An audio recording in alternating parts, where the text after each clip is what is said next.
My name is Maxwell Pearce. I'm an artist and a member of the Harlem Globetrotters. Awesome. And can you tell me your story? Yeah, I grew up creating art. Maybe like the third grade is when I started creating artwork. Then my parents gave me a basketball, and I was like, I'm never putting this down.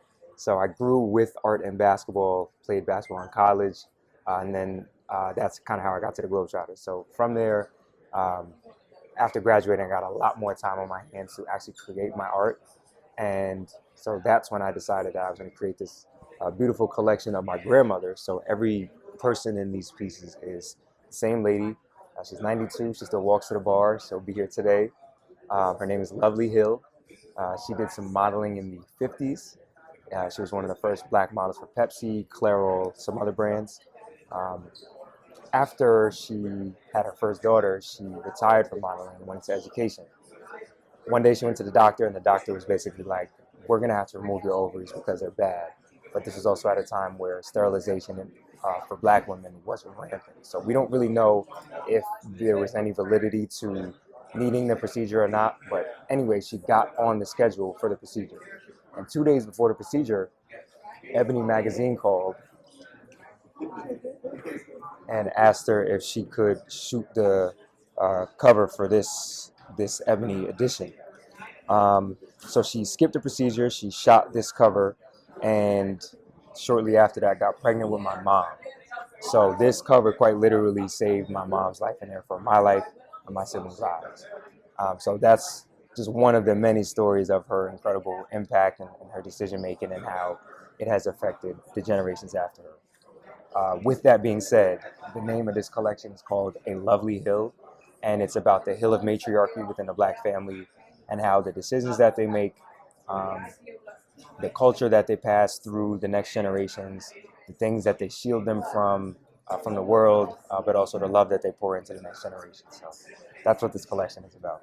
That's amazing. Thank So, you. have you created art in different ways? Like, have you always just done the shoestrings or?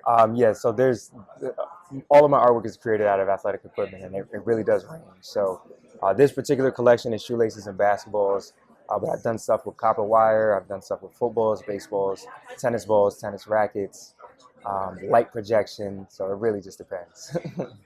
So, how did that come about? When was the first time that you um, looked at something and figured I could I make would something say out of this?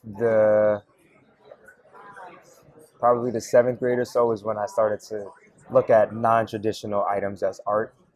And from there, I just continued to kind of expand that. But I would say 2020 is when I really started to get serious about only using sports equipment for my work.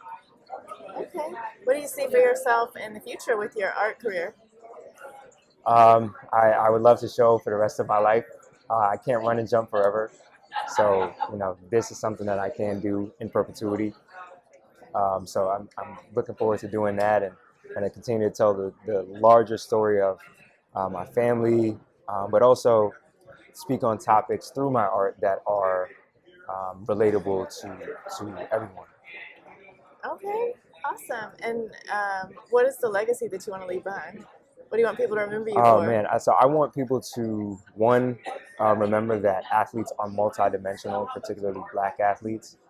So we have to stop with the stigma that we're only good at one thing and we're not intellectual or we're not capable of anything else. So that's the first mark that I want to leave. Secondly, I want people to recognize the humanity of the athlete, that there's a person under the jersey that has family dynamics just like they do. They deal with real life problems just like they do. And then lastly, I just want to remind people that, in terms of legacy, like the legacy that you leave is the most important thing that you can do while you spend your time here. So how you affect other people, the way that you inspire other people, all of that is really important.